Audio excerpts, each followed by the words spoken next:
I'm a volunteer on the Hill Country Flyer Bertram Flyer operation, so I get to get in the yard. Normally passengers wouldn't be allowed in this area because it's too dangerous. Anyway, while I'm here, I'm going to take you on a tour of the train and talk about the engine and the cars. Motion's running out of Cedar Park, Texas. Excursion trains. What you're looking at is 442, the American Locomotive Company diesel RSD-15, which is nicknamed Alligator. It was built in 1960. It's a 2,400 horsepower V12 diesel electric. It's the flying steed that runs our operation. Okay, 442's been cranked up. You can hear the idle going. It waits for a while till the RPM drops a certain level, then kicks some more diesel fuel in it. The baby's got 6 traction motors run by a generator driven by the prefill motor. That's the way all diesels work. This is the Santa Fe, one of the lounge cars that we have on the excursion train. It was originally built as a crew car for the Santa Fe Railroad about 1950. Placed in service then and saw service mostly in the southwestern United States. Refitted as a passenger car. It's now joined our crew and our operation. It's been nicely painted and pretty well reconditioned. This is the city of Chicago. Car built in 1950 by the Pullman Corporation, as are all of our particular lounge and excursion cars. Placed in service on the Nickel Plate Road, roughly between St. Louis and New York City. Mostly an overnight traffic for business people. You get on in the afternoon, eat dinner, go to sleep, wake up the next morning wherever it is you wanted to go, particularly in Pennsylvania Station going east or back in the Chicago Rail Depot coming west. These are 2 excursion cars, air-conditioned and heated. And we don't offer pastries and other drinks and cut flowers, etc. as we do in the lounge cars. Hold 72 passengers each, again built in 1950 by the Pullman Corporation. One ran on the Lackawanna Railroad, one ran on the Nickel Plate Railroad. Later ended up with the Milwaukee Railroad and were painted their colors, and that's the color they are now. Finally, these are old Pennsylvania Railroad cars, built in the 1920s, refurbished several times, and recently repainted. First car you see is our concession car. The next cars are coach cars. They're not air-conditioned. They have open windows, and once we're leaving, about 10 o'clock in the morning in summertime, and are back by 1 for the Bertram Flyer. We have perfectly good natural air conditioning. We'll be taking out 1 concession car and 2 of the coach cars today. One of the coach cars, 72 passengers, again built for the Pennsylvania Railroad in the 1920s, refurbished several times, in pretty good shape, nice and safe, not air conditioned, but it costs a little less. This is car A, the little car you see past that is car B, they all look the same. And this is the concession car, getting ready for the passengers to come aboard. We're not quite yet to the loading dock, we'll be there. This is the inside of one of the excursion cars. 72 passengers. As I mentioned, it's air-conditioned or heated as the case requires. Built either for the Lackawanna Railroad or the Nickel Plate Road around 1950. Refurbished and still in service. And we're inside the city of Chicago, again built in 1950 for the Nickel Plate Road, in service typically between Chicago and New York City for business overnight travel. A lounge car with a nice service in terms of pastries and drinks and cut flour. And this is the Santa Fe, again built in 1950, originally as a crew car for the Santa Fe Railroad and adapted for passenger service. It's slightly different, but not all that much. Air-conditioned lounge car service with pastries, cut flowers, and nice soft drinks. We'll be running again to Bertram today.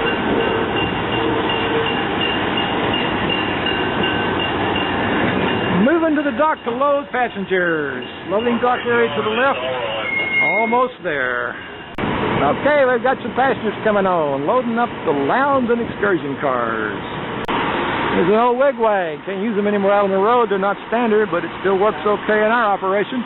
Looks nice while we're loading passengers. All right, we're now out on the main line, and we're heading for Bertram. About a 3-hour trip. Leave roughly 10, get to Bertram about 11:15, stay there for about 30-40 minutes to turn your engine around and come home. Coach car full of people, running down the line.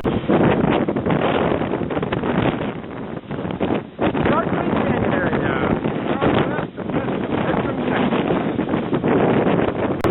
San Gabriel River, heading west to Bertram. Bertram Depot in Bertram, Texas. We spent about 15 to 20 minutes here going through the old antique depot. Head a little bit further west, take the engine back to the front and head back home. Inside the old antique depot, telegraph, switch controls, semaphore controls, train other controls. The way these trains used to be run back before the radio and dispatchers were started in use. Unloading passengers to the Bertram depot. Again, just to look around and see what the world used to be like many, many years ago.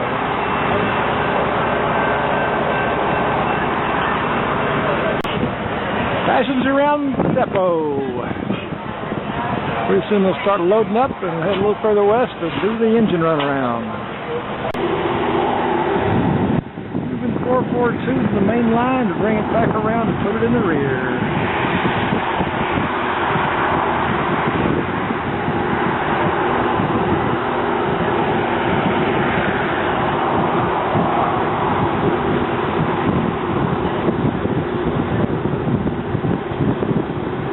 Setting the switch to keep it on the main line.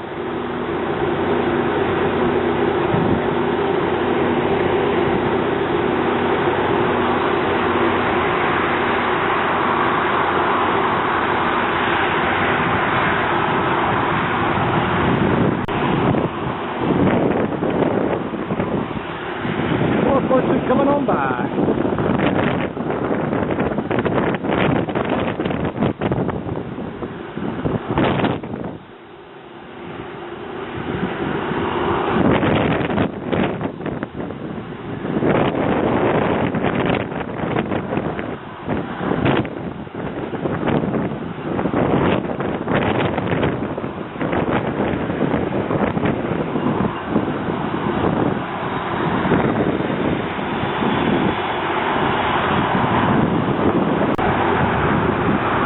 Aboard. Time to move that engine forward.